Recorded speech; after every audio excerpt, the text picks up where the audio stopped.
આજની ધર્મકથા. પ્રણામ. કનકરથ અને ઋષિ દત્તાજી. લાંબુ ચરિત્ર. લગભગ 30 દિવસથી આપણે આ ચરિત્રની આસપાસ આપણને શોધીએ છીએ. ક્યાંક આપણને જડી જઈએ કે આવી ઉત્તમતામાં ક્યાંક આપણે પણ છીએ, એ શોધવાનો આ પ્રયત્ન. ઘર પરિવાર જે પુત્રથી પૂર્ણ થાય એ પણ થઈ ગયું. જીવનનો ઘણો ભાગ, આ બધા વ્યવહાર, આ સંબંધોને તાણાવાણા એ બધાને સાચવવામાં પૂર્ણ થયું. જરૂર કેમ નિરાતે 2 જણ બેઠા છે અને સાહજિક રીતે કનકરથ રાજકુમાર ઋષિ દત્તાજીને કહે છે, સંધ્યા કેવી અદ્ભુત ખીલી છે નહીં? અને અચાનક જ સખત પવન શરૂ થયો. ક્ષિતિજ ઉપર કાળા ભમ્મર વાદળ ઘેરાઈ ગયા અને ઋષિ દત્તાજી કહે છે, દેવ, સંધ્યા તો વિલાઈ ગઈ, રંગો નષ્ટ થઈ ગયા અને રોનક પણ ચાલી ગઈ. કનકરથ આશ્ચર્ય વ્યક્ત કરતા પણ કહે છે કે વાત સાચી છે, બધું ક્ષણવારમાં ડૂબી ગયું. અને ઋષિ દત્તાજી કહે છે, આપણું જીવન પણ કંઈક આવું જ નથી? બધું જ ક્ષણિક, બધું જ અસ્થિર અને બધું જ નાશવંત. યૌવનના રંગો પણ ક્ષણિક, જીવન પણ ક્ષણિક, અનંતકાળની અપેક્ષાએ. અને આ મળેલા વૈભવો એ તો અસ્થિર છે જ. બસ પાપ કર્મના ઘનઘોર વાદળ ચડી આવે એટલી જ વાર, જેવા ચડી આવે એટલે બધું જ જાણે હતું ન હતું થઈ જાય અને મનુષ્ય કંઈ જ કરી શકતો નથી. રાજા તરીકે જીવતો મનુષ્ય એ પાપ કર્મના ઉદયની સામે સાવ ગરીબડો થઈ અને ઉદયને સંવેદવા સિવાય, ઉદયને વહેવા સિવાય એની પાસે કોઈ વિકલ્પ જ નથી બચતો. કનકરથ મૌન છે. દૂર દૂર અંધકાર તરફ દ્રષ્ટિ જઈ રહી છે. નગરમાં દીપકો પ્રગટી ગયા હતા. એ અંધકાર આછો અને એમાં દીપકોનો ઝાંખો પ્રકાશ એ જાણે કોઈ એક ગંભીર ચિંતન તરફ બંનેને લઈ જતું હતું. કનકરથ કહે છે, ખરેખર મને ક્યારેક આ રાજમહેલ, આ વૈભવો, આ સ્નેહી સ્વજનો બધું જ છોડી અને ક્યાંક ચાલ્યા જવાની તીવ્ર ઈચ્છા થાય છે. પણ થોડી ક્ષણો થાય ન થાય અને મન ફરી પાછું મોહમાયામાં લપેટાઈ જાય છે. અને ઋષિ દત્તાજી કહે છે, નાથ, એ લપેટાવામાંથી બહાર આવવાનો સમય એ જાણે સૂચવવા માટે આજની સંધ્યા આપણને પ્રેરી રહી છે. જીવનની સંધ્યા આવે અને આયુષ્યનો પવન પૂર ઝપાટા સાથે નીકળી જાય અને બધું જ વિખેરાઈ જાય, એ પૂર્વે મનને આ મોહના લપેટામાંથી બહાર કાઢી અને એના ગંતવ્ય સ્થાન ઉપર સ્થિર કરવા માટે આપણે ક્યારે પુરુષાર્થ કરશું? અને કનકરથ કહે છે કે જેવી તારા મનની સ્થિતિ છે ને, એવી જ મારા મનની પણ સ્થિતિ છે. પણ ફરક એ છે ઋષિ, કે સંસારની દુઃખદ ઘટનાઓ જોવા મળે, સાંભળવા મળે ને ત્યારે મારો વૈરાગ્ય તીવ્ર અનુભવાય છે. એવા સમયે તો રાત્રે 1-2 કલાક સુધી આત્મચિંતન ચાલ્યા જ કરે કે સંસાર તો સ્વપ્નવત છે, જાણે આ બધું સુખ સ્વપ્ન હતું એવી રીતે વહી ગયું. એ સમયગાળા દરમિયાનમાં આત્માનું શુદ્ધ સ્વરૂપ બહુ જ ગમે છે અને સહજ રીતે આત્મધ્યાનની અંદરમાં ડૂબી પણ જવાય છે. પણ પછી એ માનસિકતા દ્રઢ નથી રહેતી. અને ઋષિ દત્તાજી કહે છે કે કેમ આવો પુરુષાર્થ નથી કરવો? આપણો દ્રઢ સંકલ્પ હશે તો ધર્મ પુરુષાર્થ એ અશક્ય તો નથી ને? આપણા વિચારો, આપણા આદર્શો કેટલા બધા સમાન છે. ચાલો ને આપણે આ જ જીવનમાં આવો પુરુષાર્થ કરી લઈએ કે સંસાર પરિભ્રમણનો જ અંત આવી જાય, સર્વ કર્મોનો જ નાશ થઈ જાય, આત્મા સિદ્ધ બુદ્ધ અને મુક્ત થઈ જાય. અને આ આધ્યાત્મિક વાર્તાલાપ આ બંને યુગલ વચ્ચે, બંને પતિ પત્નીઓ વચ્ચે અસ્ખલિત રીતે ચાલતો રહ્યો. કોઈ ચર્ચા ન હતી કે જેમાં કોણ શું બોલ્યું ને એની પછી કોઈકે શું પ્રત્યુત્તર આપ્યો એની કિંમત હોય. આ આત્મસંવેદનાઓ હતી. અને હકીકતની અંદરમાં પતિ પત્નીનો સંબંધ એ આવી સંવેદનાઓને ઝીલવા માટેનો તો સંબંધ છે. અને એટલે જ સંસારિક જીવનનું મંડાણ હોવા છતાં આપણી સંસ્કૃતિમાં એને પ્રભુતામાં પગલાં આ શબ્દ વપરાયો. દીક્ષા જીવનને પ્રભુતાના પગલાં ન કહેવાયું, લગ્ન જીવનને પ્રભુતામાં પગલાં કહેવાયું. અલબત્ત આજકાલ તો આ શબ્દ બોલાતોય નથી, પણ આપણી સંસ્કૃતિ માટે આ લગ્ન જીવનો કેટલા મહત્વના હતા એ સમજવું, સમજાવવું આજની જનરેશનને બહુ જ જરૂરી છે. અતિશય ક્ષણિક થતી લગ્નને ફક્ત એક દૈહિક વ્યાપાર સમજી અને આજના બુદ્ધિજીવીઓએ જન્માવેલી બુદ્ધિમાં રાચતી આપણી આ જનરેશન એના સુધી આવા લગ્ન જીવનો પહોંચાડવા બહુ આવશ્યક છે કે જે બહુ સૂક્ષ્મ હતા, બહુ સાર્થક હતા. જે લગ્ન જીવનમાં મજાઓ હતી, સુખો દુઃખો અલગ હતા, પણ મજાઓ કોન્સ્ટન્ટ હતી. કારણ કે મજા એ આ સુખ દુઃખથી પર એવું તત્વ છે. આજે આપણે આ કથાના અંતિમ દ્વારે ઊભા છીએ અને વિચાર કરીએ કે કનકરથ અને ઋષિદત્તાજીનું લગ્ન જીવન એણે કઈ વિષમતા નથી આપી. બંનેઓને ઇન્ડિવિજ્યુઅલી પણ કેવા ત્રાસમાંથી બંનેઓ નીકળ્યા હશે એ સમયગાળામાં. અને તેમ છતાં આજે જ્યારે હજી તો યૌવનનો ઉમરો વટાવવાનો થોડો પૂરો કરવાનો બાકી છે, એવી ક્ષણોમાં પણ બંનેના વિચારો કેટલી સાર્થકતાને અને સરખાપણાને પામેલા છે. આ કથાના ઘણા બધા સાર લેવામાંનો એક સાર આ છે કે ભગવાન અગર લગ્ન જીવન આપે, કોઈક પાત્રને મારે જીવનભર સાથ આપવાનું આવવાનું જ છે, તો પ્રભુ આવું પાત્ર આપજે. અને જો પાત્ર આપી જ દીધું છે તો મારા પાત્રને નહીં, મને આવા બનાવવાનો પ્રયત્ન કરાવજો. જગતને સુધારવાની ઘેલછાઓમાં અનંતકાળ ગયો. હવે સુધારો લાવવો છે તો મારામાં લાવવો છે. ઋષિદત્તાજીએ ક્યારેય કનકરથ પાસે અપેક્ષા રાખી નહીં, અને કનકરથે ક્યારે પણ ઋષિદત્તાજી પાસે અપેક્ષા રાખી ન હતી. દરેક વસ્તુની પહેલ એ સ્વયં એ લોકો કરતા. બંને જણા આ વાતોમાં ને વાતોમાં રાત્રિમાં નિદ્રાધીન થયા. બીજે દિવસની પ્રભાત થઈ. ઉદ્યાનપાલકે નમન કરી અને રાજાને કહ્યું કે મહારાજ, કુસુમાકર ઉદ્યાનની અંદરમાં એક પ્રભાવ સંપન્ન આચાર્ય ભગવંત શિષ્ય પરિવાર સાથે પધાર્યા છે, વિશિષ્ટ જ્ઞાની છે, એમ એમના 2 શિષ્યો પાસેથી જાણવા મળ્યું છે. વનપાલકને સુવર્ણના આભૂષણ ભેટ આપ્યા. નગરમાં જાહેર કરાવ્યું કે કુસુમાકર ઉદ્યાનની અંદરમાં આચાર્ય ભગવંત પધાર્યા છે, તો એમના દર્શન કરવાનો, ઉપદેશ સાંભળવા સૌએ ઉદ્યાનમાં જવું જોઈએ. કનકરથ અને ઋષિદત્તા પરિવાર સાથે ઉદ્યાનમાં ગયા અને આચાર્ય ભગવંતના દર્શન કરતાં જ શરીરમાં રોમાંચ ઊભો થયો, હૈયું ગદગદ થઈ ગયું અને વિનયપૂર્વક એમનો ઉપદેશ સાંભળ્યો. આચાર્ય ભગવંતે પણ હૃદયસ્પર્શી ઉપદેશ આપ્યો.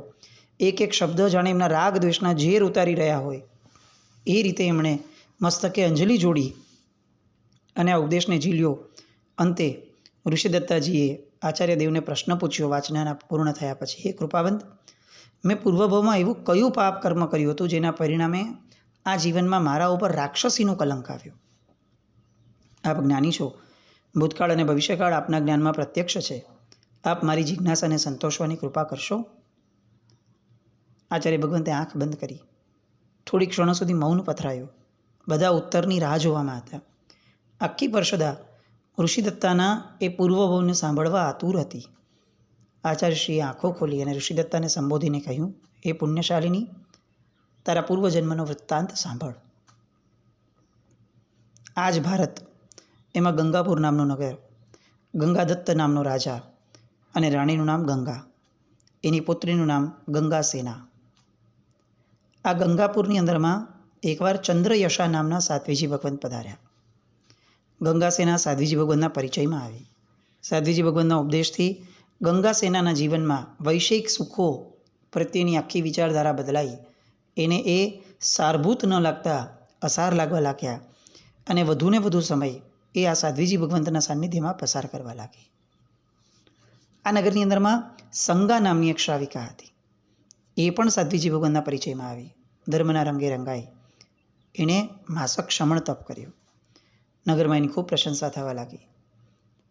નગરવાસી લોકો સંગાના દર્શન માટે આવવા લાગ્યા અને જેને વૈષયિક સુખો અસાર લાગ્યા હતા એવી ગંગાસેના એને કોઈ એક શ્રાવિકાની માસક ક્ષમણની અનુમોદનામાં લોકો મારા કરતાં વધુ મહત્ત્વ એને આપે છે એવી ઈર્ષ્યા સારભૂત લાગવા લાગી.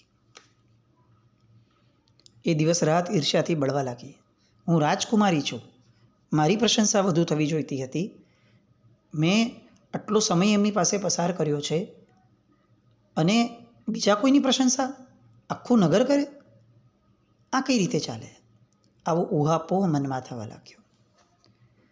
સ્ત્રીના ભવને નારી નરકની દીવડી આ શબ્દ સાથે જે શાસ્ત્રકાર ભગવંતોએ મૂક્યું છે એના મુખ્ય કારણોમાંના આ છે. ઈર્ષ્યાનો ભાવ.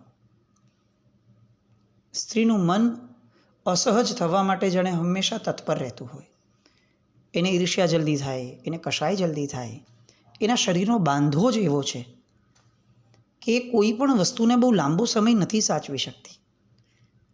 એને અભિવ્યક્તિ બહુ જલ્દી કરવી હોય, એને કંઈક કહી દેવું હોય, કંઈક કરી લેવું હોય. અને એવું આ ગંગાસેનાના જીવનમાં પણ અનુભવાયું. ઈર્ષ્યાએ અટકવું જોઈતું હતું. આટલો બધો ઉત્તમ સાધ્વીજી ભગવંતનો સંગ કર્યો છે અને ત્યાં એના વિચારોનું દમન શમન એને જાતે કરવું જોઈતું હતું, પણ એ ન કરી શકી. અને સંગાની પ્રશંસા બંધ થતી કરાવવા માટે એ અલગ અલગ પ્રકારના ઉપાયો વિચારવા લાગી. એક તો પાપ કર્યું જ ઈર્ષ્યાનું, હવે પાપ ઉપર જાણે મુગટ ચડાવવો છે એ રીતે કંઈક એવો ઉપાય વિચારવા લાગી કે જેના કારણે સંગા એ બદનામ થાય.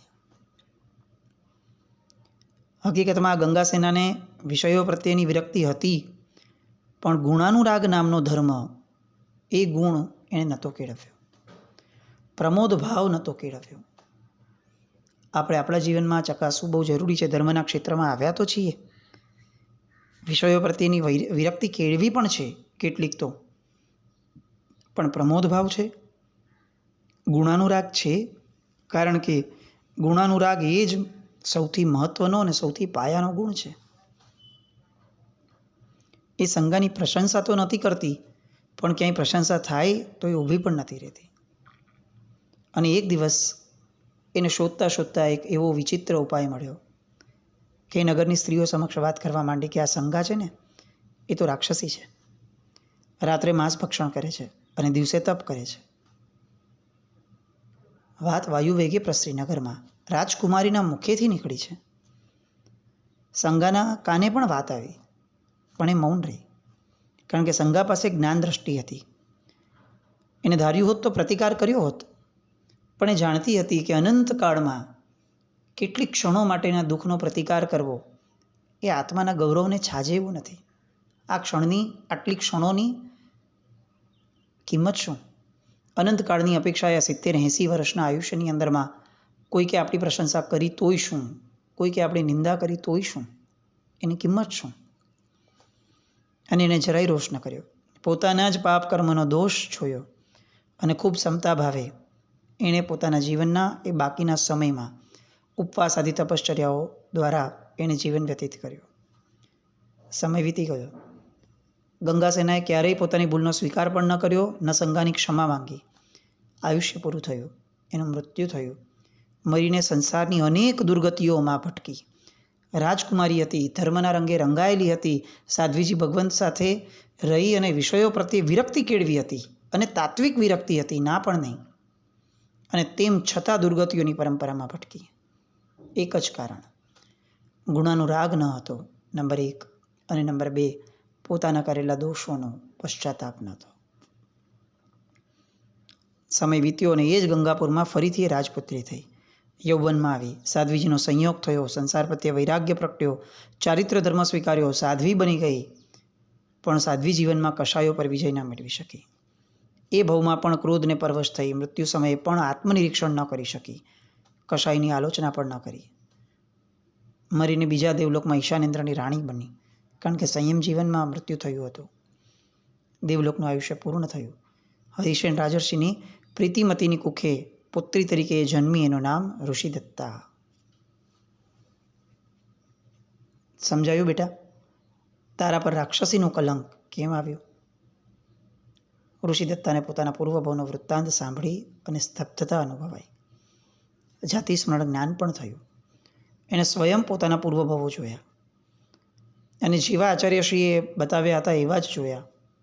એનું મન હવે સંસારના સુખો તરફ પૂર્ણ વિરક્ત બન્યું. કનકરથનું મન પણ વૈરાગી બન્યું. આચાર્ય ભગવાનને વંદન કરીને બંને રાજમહેલે આવ્યા. ભોજનાદિથી નિવૃત્ત થયા અને ઋષિદત્તાને કહ્યું, દેવી, કાવેરીથી સિંહરથ કુમારને અને રૂકમિણીને બોલાવી લઈએ, સિંહરથનો રાજ્યાભિષેક કરીએ અને આપણે ચારિત્ર માર્ગે પ્રયાણ કરીએ. ઋષિદત્તાજીએ પ્રસ્તાવ સ્વીકારી લીધો. તરત દૂતને બોલાવ્યો, કાવેરીથી બોલાવ્યા. બીજે દિવસે મહામંત્રીને બોલાવ્યા, ભાવના વ્યક્ત કરી અને એમને રોકવા પ્રયત્ન કર્યો. અને કનકરથે કહ્યું, મહામંત્રી, આપ સુજ્ઞ છો, સંસારના સ્વરૂપને જાણો છો. છેલ્લા કેટલાય દિવસોથી મારા મનમાં અંતર સંઘર્ષ ચાલતો હતો. એમાં ગઈકાલે જ્યારે પૂજ્ય આચાર્યદેવના મુખે રાણીનો પૂર્વજન્મનો વૃત્તાંત સાંભળ્યો, ત્યારે એમની વૈરાગ્ય ભાવના દ્રઢ થઈ અને અમે બંનેવે સંસાર ત્યાગ કરવાની ઈચ્છા પારસ્પરિક બતાવી. આપ સિંહરથને સંભાળજો. એનામાં અનેક સદ્ગુણો છે, પણ યુવાન વય છે. ક્યારેક કોઈ ભૂલ કરી બેસે તો આપ સુધારી લેજો. પ્રજાનું હિત એના હૈયામાં કાયમ રહે એ માટે સમયે સમયે માર્ગદર્શન આપજો. મંત્રીએ પણ આ વાતને ઝીલી. સામે કહ્યું કે હું તો હવે માંડ 2-4 વર્ષનો મહેમાન હોઈશ અને તેમ છતાં ચારિત્ર જીવન લઈ નથી શકતો. એનું મારા હૃદયમાં ભારોભાર દુઃખ છે. સિંહરથના રાજ્યાભિષેકની વાતો થઈ અને આખો મંત્રીગણ બધા જ રાજ્યને પોતાના પરિવારનો સભ્ય માની અને પોતાના કર્તવ્યોને જિંદગી પર્યંત બજાવવા માટે આશ્વસ્ત બનાવ્યા. મધ્યાહનનો સમય થયો. ઋષિદત્તાજીએ કીધું કે રૂકમિણી જાણશે ત્યારે એને કેવો આઘાત લાગશે. એ તો નાની છે, એના હૃદયમાં તો સંસારના હજી ઘણા સુખની ઈચ્છાઓ ભરેલી છે. આપણે એને શું કહેશું? અને એમણે એમ કહ્યું, કનકરથે, તારી વાત સાચી છે. જીવને પોતાની રાગ દશા જ દુઃખી કરતી હોય છે. એને આપણા બંને પ્રત્યે સ્નેહ છે એટલે આઘાત લાગશે, પણ સાથે એને સિંહરથ ઉપર પણ ઘણો સ્નેહ છે. બસ એ સિંહરથને સંભાળે એવું આપણે એને જણાવશું. આ લોકો આવ્યા, સિંહરથને જણાવ્યું. સિંહરથને કહ્યું કે જીવન ચંચળ છે અને અમને એવું લાગે છે કે હવે અમારે અવિલંબ આત્મકલ્યાણનો પુરુષાર્થ કરવા જેવો છે. વૃદ્ધાવસ્થા નથી આવી, છતાં કેમ આવો પુરુષાર્થ? સિંહરથના પ્રશ્નનો જવાબ આપે છે કે વત્સ, મૃત્યુ તો કોઈ પણ અવસ્થામાં નથી આવી શકતું. બધા મૌન થયા. રૂકમિણીને અચાનક આવેલી આ વાત થોડી ભારે લાગી. એ રડી, પણ અંતે તત્વજ્ઞાનની વાતો કરીને વિષાદ દૂર કરી અને નગરના બાહ્ય ઉદ્યાનની અંદરમાં ભદ્રયશાચાર્યજી બિરાજમાન હતા, ત્યાં એમની પાસે જઈ અને વિનંતી કરી કે ગુરુદેવ, અમને ચારિત્ર ધર્મ આપી આ ભવસાગરથી તારવાની કૃપા કરો. ગુરુદેવ પણ આશીર્વાદ આપે છે. જ્ઞાન બળે જુએ છે કે ચારિત્ર ધર્મની આરાધના કરી માનવ જીવન સફળ કરી લેવાની તમારી આ વાત એ તમારા અનાદિકાળના પરિભ્રમણનો અંત લાવી દેવાની છે. બધા જ સપરિવાર આવ્યા. શુભ દિવસે, શુભ મુહૂર્તે આચાર્યદેવે બંનેઓને દીક્ષા આપી. રથમર્દન નગરથી વિહાર કર્યો. સંયમ યાત્રાનો પ્રારંભ થયો. પ્રતિપળ વિનય, શ્રુતજ્ઞાનની ભક્તિ, સાધ્વી સંઘની અંદરમાં વયાવચ વગેરે ગુણો દ્વારા જ્ઞાન અને ધ્યાન સાથે તીવ્ર તપશ્ચર્યાઓ થઈ. ધર્મધ્યાનમાં લીન રહેવાનું થયું. સંયમ જીવનના વર્ષો પસાર થયા. આત્મવિશુદ્ધિ નિરંતર વધતી રહી અને એક દિવસ કનકરથ જંગલમાં એક પથ્થરની શિલા પર બેસીને ધર્મ ધ્યાનમાં લીન હતા. એ સમયે વીર્યોલ્લાસ વધ્યો. ધર્મ ધ્યાનમાંથી શુક્લ ધ્યાનમાં પ્રવેશ થયો. ઘાતી કર્મનો નાશ થયો અને કનકરથજીને કેવળ જ્ઞાનની પ્રાપ્તિ થઈ. ઋષિદત્તાજી પોતાની આ વયાવચની ધારા, સાધ્વીજી પ્રત્યેના અહોભાવની ધારા તપશ્ચર્યા, પોતાના પૂર્વભવોમાં કરેલા પાપના પ્રાયશ્ચિતનો ભાવ, એ બધામાં અતિ દ્રઢ બન્યા. ગુણિયલતા તો ક્યાં લેવા જ જવાની હતી.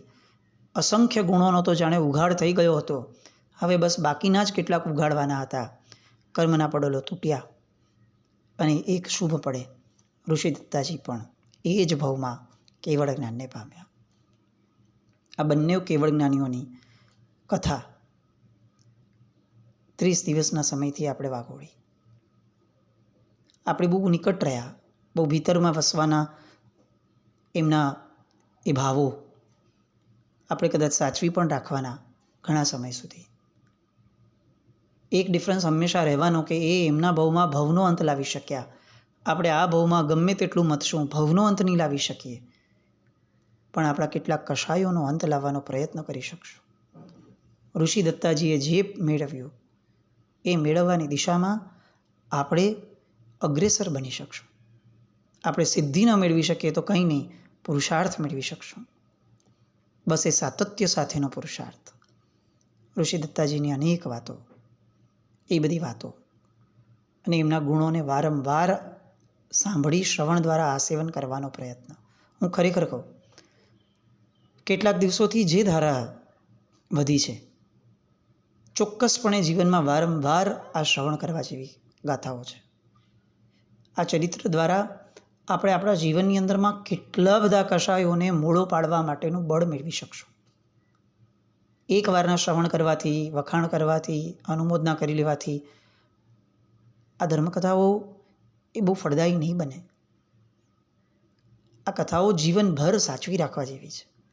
આ ઉત્તમતાવાળા વ્યક્તિત્વો છેક નમિનાથ ભગવાનના સમયમાં થયેલા આજે પણ આપણને એટલા જ જીવંત થયા, આટલા હજારો વર્ષે. આ એમની કૃપા. 100-200 વર્ષ પહેલાંનો ઇતિહાસ જાણવામાં રસ ન હોવાવાળી આપણી પ્રજા, એને છેક નમિનાથ ભગવાનના સમયમાં થયેલું આ ચરિત્ર સાંભળવા મળ્યું. આ બધા પૂર્વાચાર્યોની કૃપા કે આપણા સુધી એમને પહોંચાડ્યું. બસ હવે એ કૃપાને આપણે ઝીલતા થઈએ અને એમને જે આશયથી આપ્યું એ આશય તરફ આપણે આગળ વધતા જઈએ. એવી શુભ મંગલ કામના સાથે જીનાજ્ઞાવૃત કંઈ પણ બોલાયું તો મિચ્છામિ દુક્કડમ. જૈનમ જયતિ શાસનમ.